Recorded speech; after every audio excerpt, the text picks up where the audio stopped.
Mas a hora vem, e agora é, em que os verdadeiros adoradores adorarão o Pai em espírito e em verdade, porque o Pai procura tais que assim o adorem. Deus é espírito, e importa que os que o adorem em espírito e em verdade. E você diz amém? Eu vou permanecer com a minha Bíblia aberta, porque ao olhar para João capítulo 4, eu consigo aprender nesse texto lições preciosíssimas para a nossa vida nesta noite de domingo que viemos para a casa de Deus. João, o grande apóstolo João, ele é diferente dos sinóticos de Mateus, Marcos e Lucas, porque João mostra mais o lado divino de Jesus, enquanto Mateus, Marcos e Lucas mostram o lado humano do Senhor Jesus. João, e somente o apóstolo João, nós encontramos quantas frases quando Jesus declarou: eu sou. João 6,35 ele diz: eu sou o pão da vida. João 8,12 ele diz: eu sou a luz do mundo. João 10,7 ele diz: eu sou a porta das ovelhas. João 10 versículo 11 ele diz: eu sou o bom pastor. João 11,25 ele diz: eu sou a ressurreição e a vida. João 14,6 ele diz: eu sou o caminho, a verdade e a vida. João capítulo 15 versículo 1 ele diz: eu sou a videira verdadeira. Mas esse evangelista também, ele destoa dos outros evangelistas no sentido de que ele mostra para nós que os grandes discursos de Jesus não foram feitos para uma grande multidão. Os grandes discursos de Jesus foram feitos para uma pessoa, ou para um grupo pequeno de pessoas, e João também consegue nos mostrar isso. Por exemplo, João 1,39, quando André e o outro discípulo passam o dia na casa de Jesus. Você já pensou você passar o dia na casa de Jesus? João capítulo 3, quando ele traz aquela mensagem para Nicodemos. João capítulo de número 5 em diante, a mensagem para o paralítico de Betesda, para a mulher adúltera, para o cego de nascença, para a família de Lázaro. E diante desses discursos, há em João capítulo 4, a conversa de Jesus com a mulher samaritana. E eu quero olhar para esse texto e extrair algumas lições para a sua vida hoje, nesta noite. A primeira lição que eu encontro nesse texto, no capítulo 4, versículos 1 a 4, o texto nos diz que o Senhor Jesus, ele está junto com os seus discípulos, e ele deixa a Judeia e vai para a Galileia, e o versículo 4 nos diz: e era-lhe necessário passar por Samaria. E era-lhe necessário passar por Samaria.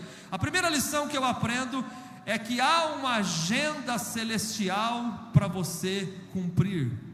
Há uma agenda celestial para você cumprir. Jesus deixa a Judeia e Jesus vai para a Galileia, mas nesse trajeto da Judeia para a Galileia, Jesus passa por Samaria, porque Samaria estava na agenda de Deus. Samaria estava nos planos de Deus. Os samaritanos fizeram parte dos projetos de Deus.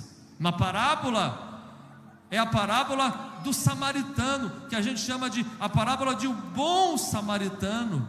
Os 10 leprosos, que um só voltou para agradecer depois da cura, esse que voltou também era samaritano. Em Lucas 9,56, Jesus veio salvar os samaritanos. Filipe pregou o evangelho para quem em Atos 8? Para os samaritanos. Samaria fazia parte do projeto de Deus para Jesus. Samaria fazia parte da agenda de Deus. E eu venho nesse altar dizer a você esta noite que Deus tem uma agenda para a sua vida. Você não vive de coincidência, você vive de providência. Você não vive do acaso, você vive debaixo dos planos e dos projetos e da agenda de Deus. Quando a Bíblia diz em Romanos 8:28, todas as coisas contribuem para o bem daqueles que amam a Deus, a Bíblia está dizendo, nós fazemos parte da agenda de Deus. Há uma agenda celestial para você cumprir.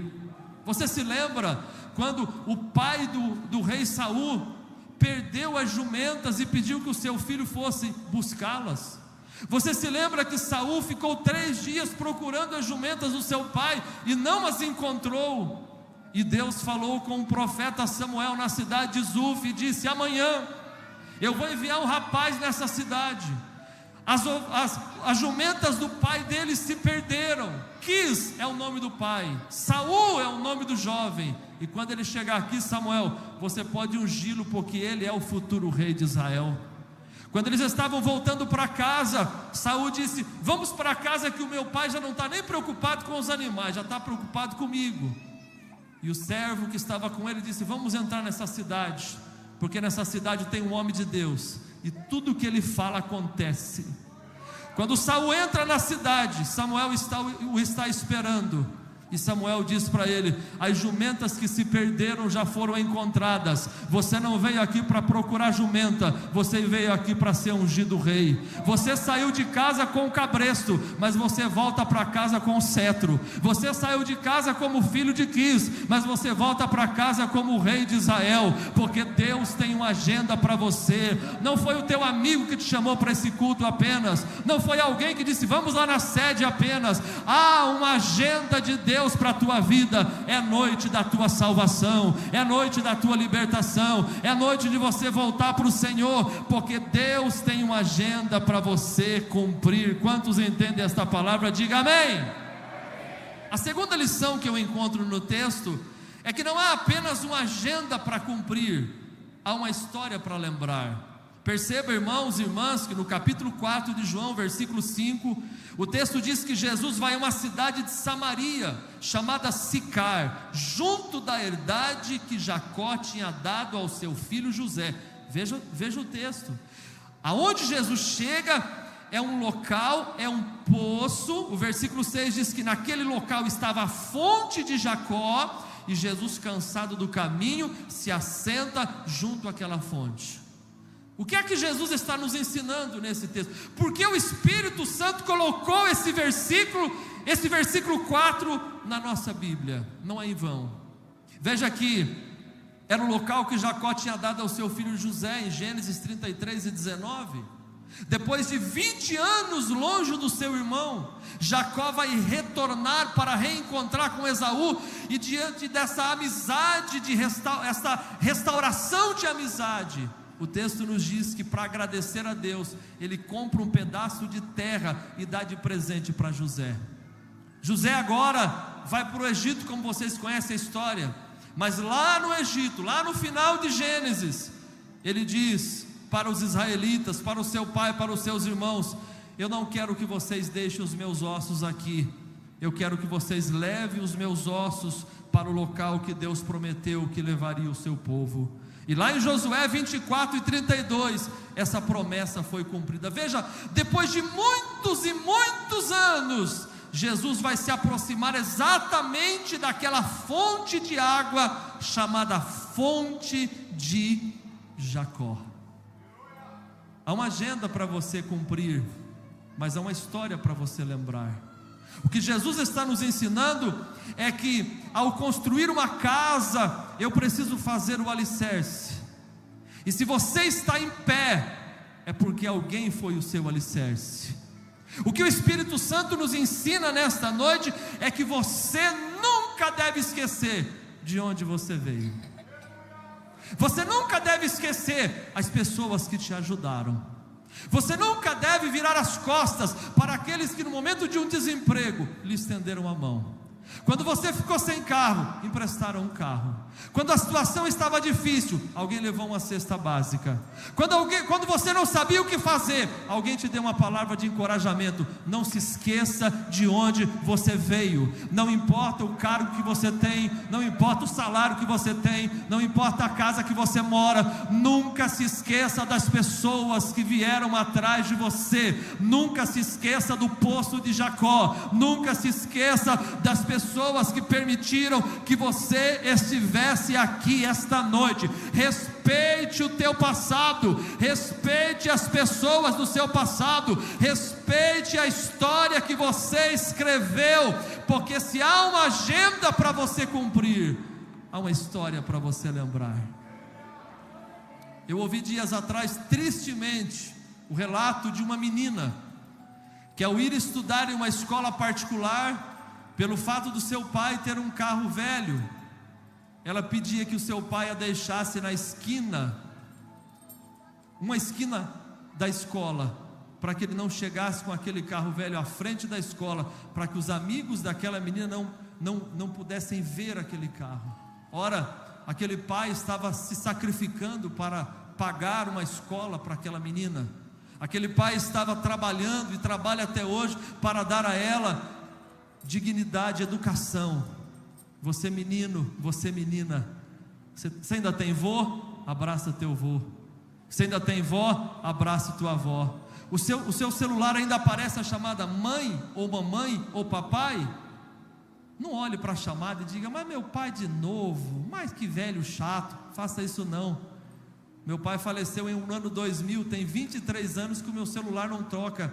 Pai, valorize teu pai, valorize o teu pastor, valorize o teu patrão que te deu um emprego, valorize o teu professor que te deu a bolsa, valorize os obreiros que te ajudaram, valorize aquele que fez o teu casamento, valorize o teu passado. Nesta noite Deus está dizendo: não viva no passado, não fique preso ao passado, mas não esqueça de valorizar o teu poço de Jacó, não esqueça de valorizar a fonte de Jacó, porque Deus está nos trazendo aqui esta noite para dizer: eu sou o Deus que estou fora da história, mas sou o Deus que humanizou, o Verbo se fez carne, Jesus se humanizou, e Jesus habitou entre nós. O Deus que é o dono da história entrou na nossa história, mudou a nossa história, e por isso estamos aqui esta noite glorificando e exaltando o nome de Jesus. Há uma agenda para você cumprir, mas há uma história para você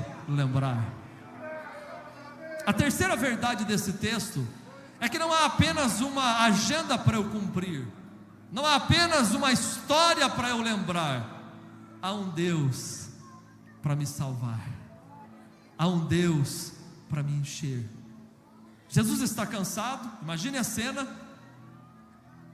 o poçante de Jacó está cansado, a fonte transbordante está com sede, o caminho, a verdade e a vida está cansado do caminho, diz o versículo 6.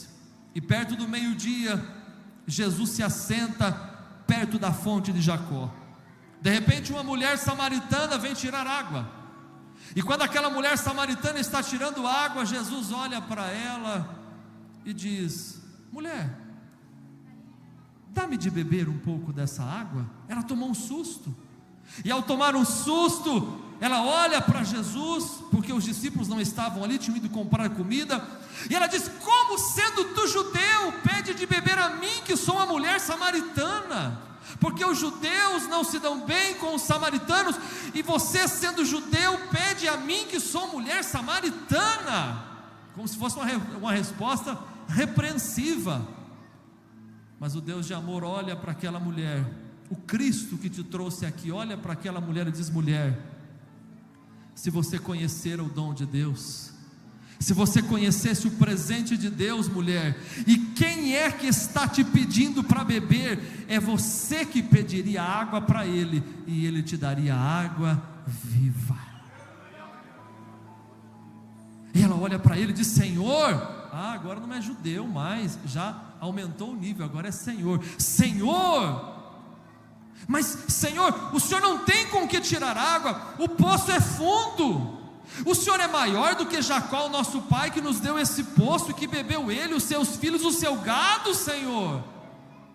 E Jesus olha para ele e diz: qualquer que beber da água desse poço de Jacó, vai voltar a ter sede, mas aquele que beber da água que eu lhe der, nunca mais terá sede, porque a água que eu lhe der se fará nele uma fonte que jorra para a vida eterna.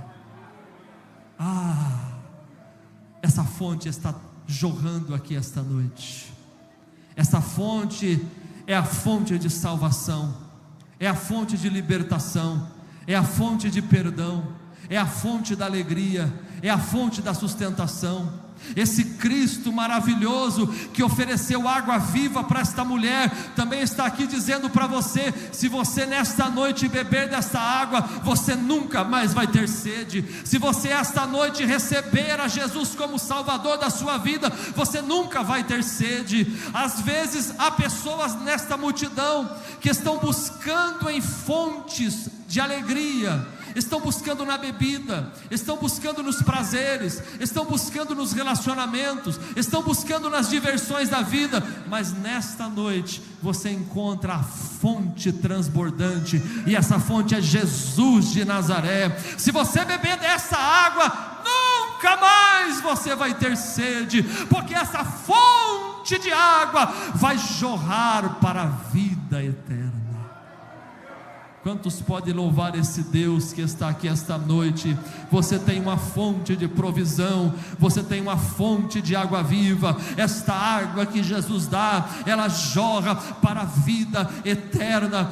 Esta água que Jesus dá é uma fonte tão poderosa, que faz com que aquele que mentia agora ande na verdade, que o mau caráter agora tenha caráter, que aquele que adulterava agora seja fiel à sua esposa, que aquele que usava drogas agora seja um aluno da escola dominical, que aquele que era violento agora receba a mansidão que só Jesus tem. Oh, meu irmão, minha irmã, estamos aqui esta noite para dizer: eu bebi dessa fonte, eu tomei dessa água. Quantos já beberam dessa fonte de salvação? Você pode louvar e exaltar o nome do Senhor Jesus.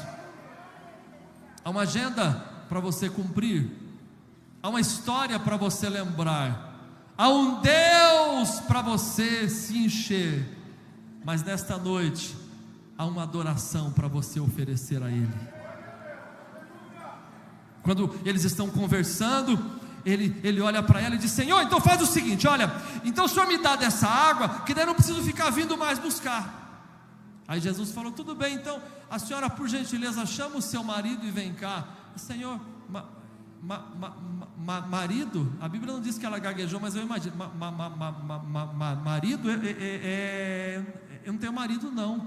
Jesus olha para ela e diz: você dissesse bem, eu não tenho marido, porque você já teve 5 maridos, e o marido que você tem agora ainda não é seu. Esse homem que você está andando é de outra mulher. A mulher estava completamente desolada da vida, buscando em novos relacionamentos a satisfação para sua alma.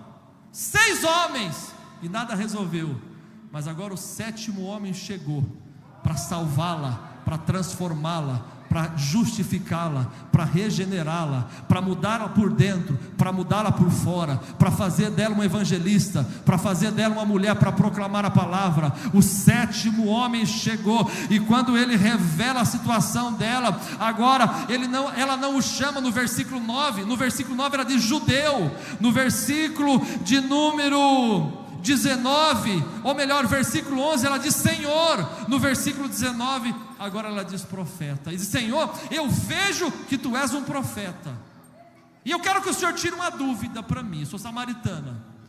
A dúvida minha é o seguinte: os nossos pais adoram neste monte, vocês judeus dizem que não é aqui que tem que adorar, é em Jerusalém. Eu queria saber aonde é que eu devo adorar.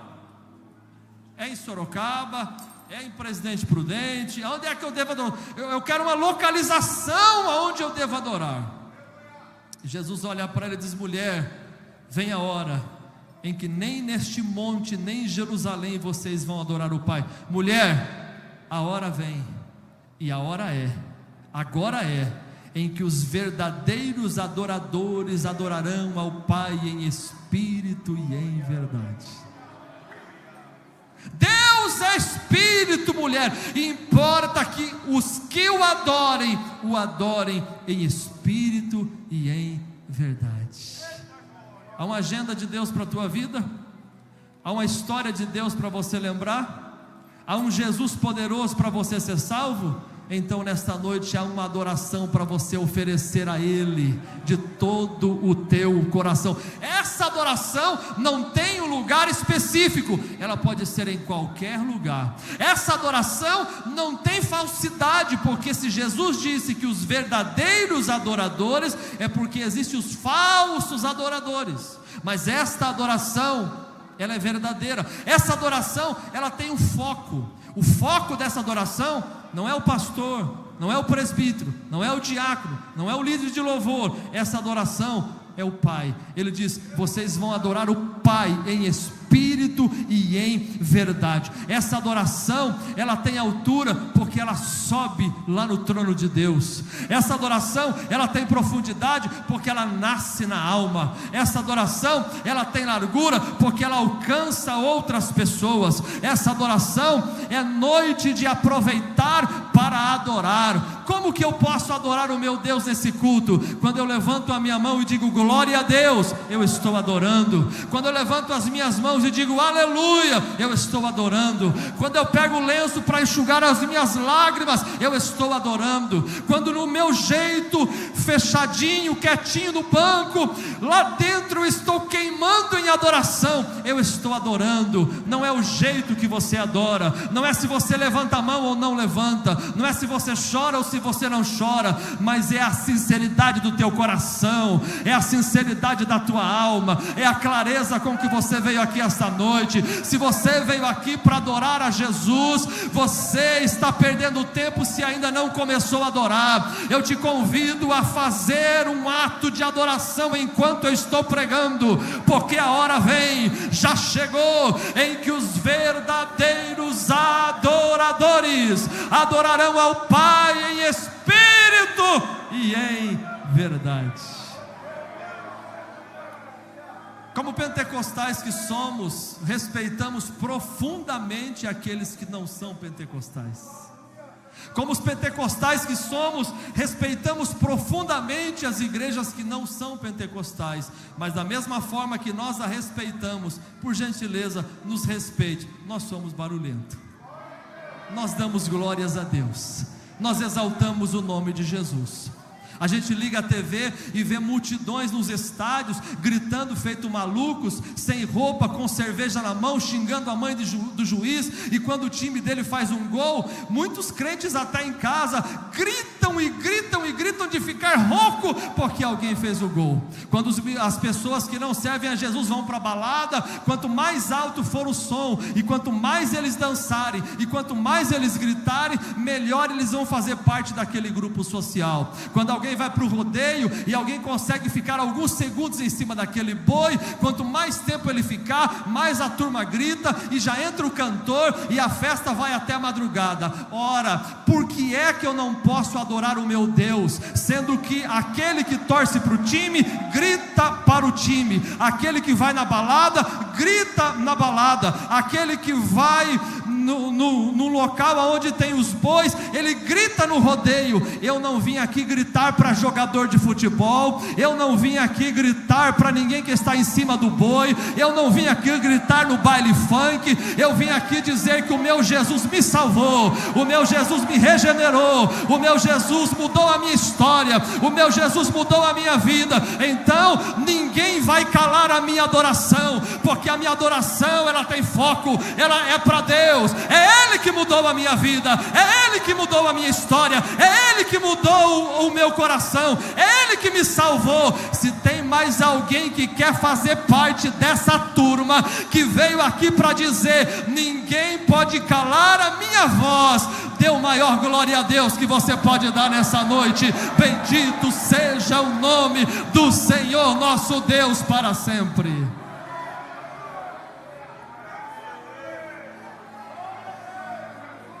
Aleluia.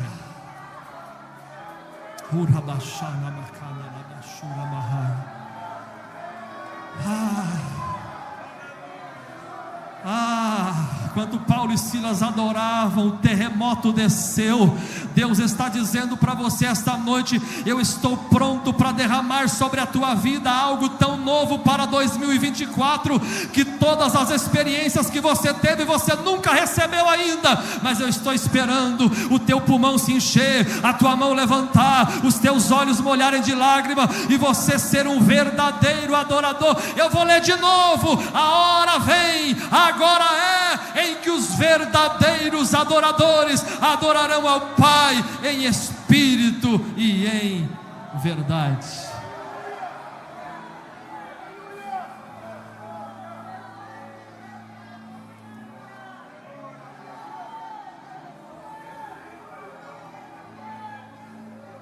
Há uma agenda para você cumprir, há uma história para você lembrar, há um Deus para você se encher, há uma adoração para você oferecer. Mas eu encerro as minhas palavras dizendo, em quinto lugar, há uma palavra para você crer nesta noite. Há uma palavra para você crer nesta noite. Quando Jesus está anunciando o evangelho para aquela mulher, ela diz: eu sei que o Messias, que se chama o Cristo, ele vai vir, e quando ele vier, ele vai anunciar tudo isso que o Senhor está falando. No versículo 26 ele diz: eu sou o que falo contigo. Eu sou. E quando ele diz: eu sou o que falo contigo, os discípulos ficaram assustados, porque ele conversava com a mulher. O versículo 28 diz: deixou a mulher o cântaro e foi para a cidade. Por que é que a mulher deixou o cântaro e foi para a cidade? Porque ela encontrou a fonte. Quando eu encontro a fonte, eu deixo o cântaro. Eu deixo o cântaro do passado porque eu encontrei a fonte, que é Jesus. Eu deixo o cântaro da mentira porque eu encontrei a fonte, que é Jesus. Eu deixo o cântaro do vício porque eu encontrei a fonte, que é Jesus. Eu deixo o cântaro daquilo que não agrada a Deus porque eu encontrei a fonte, que é Jesus. Eu não ando mais com cântaro na cabeça, eu ando com a fonte no coração. Eu não ando mais procurando alegria, a alegria está em mim. Eu não corro atrás da bênção, é a bênção que vai. Quando eu vou para cá, a bênção vai. Quando eu vou para cá, a bênção vai. A bênção de Deus está dentro de mim, porque há uma palavra que eu criei, e quando eu criei nesta palavra, a minha história foi transformada. E quando ela deixa o cântaro, ela corre na cidade e diz: venham, venham todos, venham e vejam o homem que disse tudo o que eu tenho feito. Porventura não é ele o Cristo? Versículo 9 ele é um judeu, versículo 19 ele é um profeta, mas no 29 ele é o Cristo. Para de ser amigo do evangelho, abraça Jesus para valer essa noite, se torna membro dessa igreja, vai para cima. Para de ser amiguinho de Jesus, abraça a cruz de Cristo e vai até o fim com Ele, dizendo: eu vou para o tudo ou nada com Ele hoje. Aleluia. Venham, venham, venham. E quando eles vão, versículo 39, muitos creram nele pela palavra da mulher. Quem que se lembra da pessoa que te ajudou e que te ganhou para Jesus? Levanta a mão assim, você aqui embaixo na galera, levanta a mão. Você lembra? Você lembra da pessoa que te ganhou para Jesus? Tu não gostava de crente, você achava crente chato. Você, quando iam fazer visita na sua casa, você saía para não ficar. Estou quase cantando para você hoje. Oh, você aqui, dando glória a Deus aqui na sede de Sorocaba, falando em língua, levantando a mão em adoração. Por quê? Porque você creu na palavra que alguém falou, alguém te convidou e você abraçou o evangelho. E quando eles abraçam o evangelho, no versículo 41 diz: e muitos, muito mais creram nele por causa da sua palavra, e diziam para ela: não é mais pelo que você falou, não é mais pela propaganda que você fez, nós mesmos temos ouvido e sabemos que Ele é o Cristo, o Salvador do mundo. Não viva das experiências dos outros. Deus está te chamando para dizer em 2024: viva a tua própria experiência. Por mais crente, menino e menina que os seus pais sejam, Deus está dizendo para você: eu quero que você viva as suas experiências comigo. Por mais que a tua mãe é uma mulher de oração, Deus está dizendo: este ano eu quero que você tenha experiências comigo, porque eu quero me revelar a você, para que você diga: não é mais pelo que dizem, não é mais pelo que o pastor prega, eu senti a presença dele, ele entrou no meu quarto, ele entrou na minha sala, ele entrou lá no ônibus, ele entrou lá na empresa, eu fui cheio do Espírito, eu fui cheio do poder de Deus, eu recebi a presença de Deus. Por quê? Porque há uma palavra para que nós possamos crer.